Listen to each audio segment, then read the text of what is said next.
Le saviez-vous à propos de la pression osmotique? Alors la pression osmotique, c'est proportionnel au nombre de particules en solution. Et c'est nommé, enfin noté, pi ou un grand P. Alors, pour ça, il va falloir déjà parler de la loi des gaz, putain, j'ai du mal à parler aujourd'hui, des gaz parfaits. Donc c'est PV égale nRT, et bref, voilà. Et du coup, P, c'est la pression, V, le volume, N, c'est le nombre de moles, R, c'est la constante des gaz parfaits, et T, la température en Kelvin. Et donc, on sait que M, donc la concentration molaire, c'est égal à N, donc le nombre de moles, sur V, le volume. Et donc, quand on remplace dans la formule des gaz parfaits, ça fait P égale mRT. Donc, la pression, c'est égal à la concentration molaire fois la constante des gaz parfaits fois la température en Kelvin. Mais attention, si c'est une solution ionique, on ajoutera le nombre d'ions, donc un petit i. Donc du coup, ça fera P ou pi égale MIRT. Et donc, pour petit rappel, voilà, pas forcément très utile, souvent c'est donné en cours, mais bon, ça peut intéresser. La constante des gaz parfaits, c'est dans une cellule, souvent, même tout le temps en fait, je crois, en mégapascal fois des mol moins 1 fois des Kelvin moins 1. Donc attention, la température, c'est vraiment en Kelvin, ça c'est important, parce que souvent on se trompe.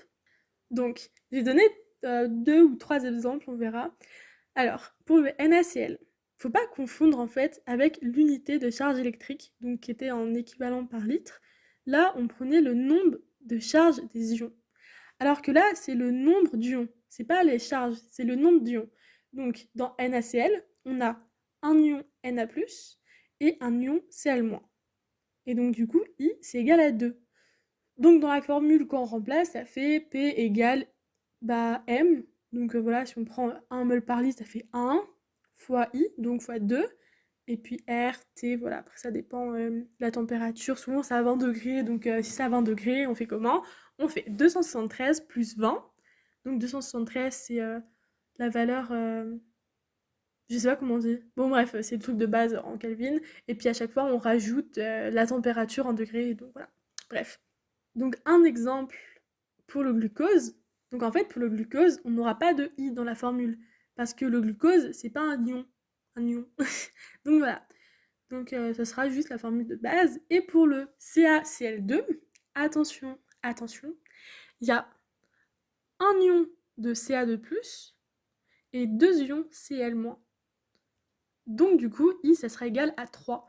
Et il faut pas se tromper parce que c'est pas égal à 4. Parce qu'on pourrait dire oui, mais bon, Ca2+, c'est 2, parce qu'il y a 2+, et Cl-, il y a 2 Cl, donc c'est 2 fois moins 1, et du coup, ça fait 4. Non, non, non, c'est le nombre d'ions, pas de charge. Bref, voilà. Et du coup, là, comme ça, on voit en fait qu'une solution à 1 molaire de CaCl2 est 3 fois plus osmotique qu'une solution à 1 molaire de glucose. Voilà, du coup c'était tout pour le saviez-vous du jour. J'espère que vous avez bien compris, je ne vous ai pas trop embrouillé, mais je trouvais ça intéressant, parce que vraiment cette notion c'est super important, et j'en ai pas vraiment entendu parler. Donc voilà, je me suis dit que peut-être ça va vous intéresser. En tout cas, là, on va avoir des petites formules dans les prochains Le Saviez-vous. Alors, pas dans tous, mais voilà.